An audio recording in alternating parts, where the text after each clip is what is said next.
विश्व शांति सेवा charitable trust की एक पहल। क्या है हमारी संस्कृति, क्या है हमारा धर्म?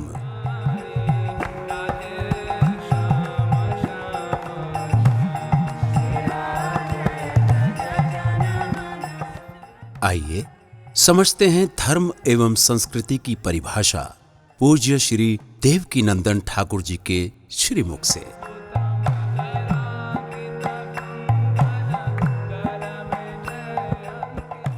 एक बार सभी दर्शकों को मेरा प्यार भरा राधे राधे। आज हम आपको जिस संदर्भ में बताने वाले हैं वो अकाट्य सत्य है। मृत्यु के संदर्भ में हमारे हिंदू मान्यताओं के अनुसार, हमारे पुराण और स्मृतियों के अनुसार 16 संस्कार होते हैं। उन्हीं में से एक संस्कार है अंतिम संस्कार, जो कि मृत्यु के बाद किया जाता है। और मृत्यु, एक बात तो आप और हम सब जानते हैं, मृत्यु प्राणिनाम ध्रुव। संसार जिसे हम कहते हैं असार नाम है संसार, जिसमें कोई सार नहीं है, जिसमें जो आया है उसे जाना ही पड़ेगा, जो नश्वर ही है। संसार भी नश्वर है, जिसमें कोई सार नहीं, वो नष्ट होने वाला ही है। वैसे ही मृत्यु प्राणिनाम ध्रुव, मृत्यु सत्य है। मृत्यु के बाद जो संस्कार होता है उसको हम लोग कहते हैं अंतिम संस्कार।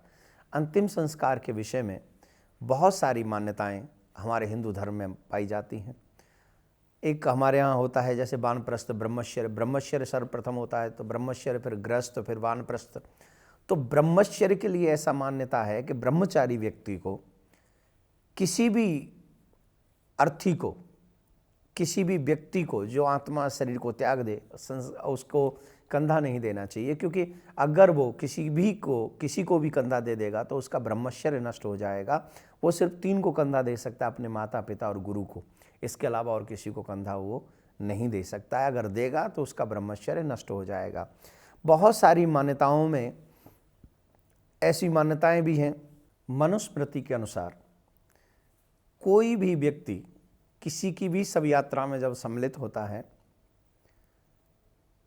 तो उसका शुद्धिकरण कैसे होता है। हम किसी की भी शव यात्रा में जाएं तो सर्वप्रथम तो हमें वहाँ वस्त्र सहित तो वहीं पर स्नान करना चाहिए। उसके बाद नीम की पत्तियों को अपने दांतों से चबाना चाहिए और घर में प्रवेश करने से पहले जल, गोबर, अग्नि इत्यादि का स्पर्श करना चाहिए। आचमन करना चाहिए। और आचमन तो जैसा कि वैसे मैं भारत के लिए बोलूँ तो भारत में ऑलमोस्ट सब ये लोग जानते हैं और करते हैं, लेकिन जो विदेशों में बसे हमारे भारतीय भाई बंधु, उनको थोड़ा सा ये सब चीज़ें थोड़ी कम मालूम तो वहाँ भी हैं, पर किसी को नहीं मालूम है, उनके लिए हम ये सब बता रहे हैं कि आचमन भी हम वहीं कर ही लेते हैं, जैसे हमें हमारे बुजुर्ग को बताते हैं। लेकिन घर में भी जाकर एक बार हमको स्नान अवश्य करना चाहिए, तभी हमारा ये जो शरीर है ये शुद्ध होता है। गरुड़ पुराण के अनुसार कोई भी शूद्र उच्च वर्ग के, जब वो संस्कार हम लोग अंतिम संस्कार करने जाते हैं, उस सामग्री को अगर कोई शूद्र व्यक्ति अगर हाथ लगा देता है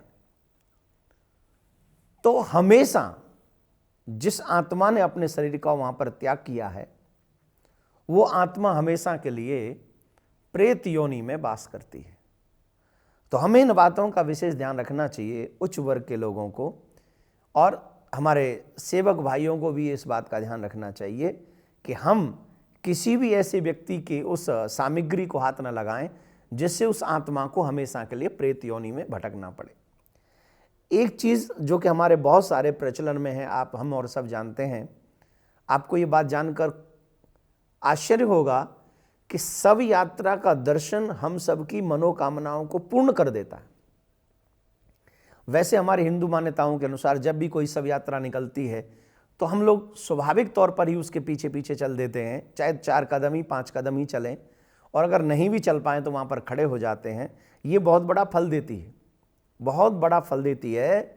आपने देखा होगा कि कई लोग, जैसे नहीं मालूम किसी को, तो जब भी कोई शव यात्रा निकले तो हमको चाहिए कि हम उसी समय शव यात्रा का दर्शन करके अपने मुख से शिव शिव कहें और थोड़ी देर वहाँ पर खड़े हो जाएं। अब इसका फल क्या होता है आप जानते हो। जो अभी जाने वाली आत्मा हैं, जो भी व्यक्ति उस शव यात्रा को प्रणाम करते हैं अथवा शिव शिव कहते हैं, उस शव यात्रा में ऐसा करने वालों की वो आत्मा सारे दुखों का हरण कर देती है, उस दुखों का हरण करके ले जाती है अपने साथ में। उसकी सारी मुसीबत, सारे कष्ट कट जाते हैं, उसी समय उसी पल समाप्त हो जाते हैं। और इतना ही नहीं, जो वहाँ पर शिव शिव उच्चारण कर लेते हैं उनको वो आत्मा मोक्ष प्राप्त कराने की क्षमता रखती है। इतना बड़ा फल हमें इस अंतिम यात्रा में और इस सब यात्रा से प्राप्त होता है, ये जानकर आपको आश्चर्य होगा। आजकल तो लोग किसी पे समय भी उतना नहीं है, तो ऐसे ही जल्दी जल्दी में सब कुछ करके आते हैं। लेकिन कभी भी किसी की भी सब यात्रा का दर्शन अगर आपको हो तो मैं आपसे यही कहूँगा कि आप वहाँ 2 मिनट रुकिए, 4 मिनट रुकिए या 4 कदम उनके साथ जाइए और जाकर शिव शिव उच्चारण करिए और नमन करिए और उनकी आत्मा के कल्याण के लिए आप प्रार्थना करिए। इससे उसका भी कल्याण होगा और हमारा भी कल्याण होगा। इन्हीं शब्दों के साथ आज के सत्र को पूरा करते हैं। राधे राधे।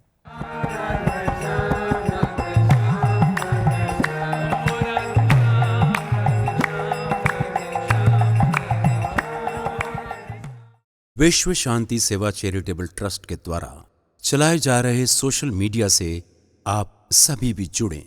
YouTube के सब्सक्राइबर बनने के लिए YouTube में टाइप करें देवकीनंदन जी महाराज।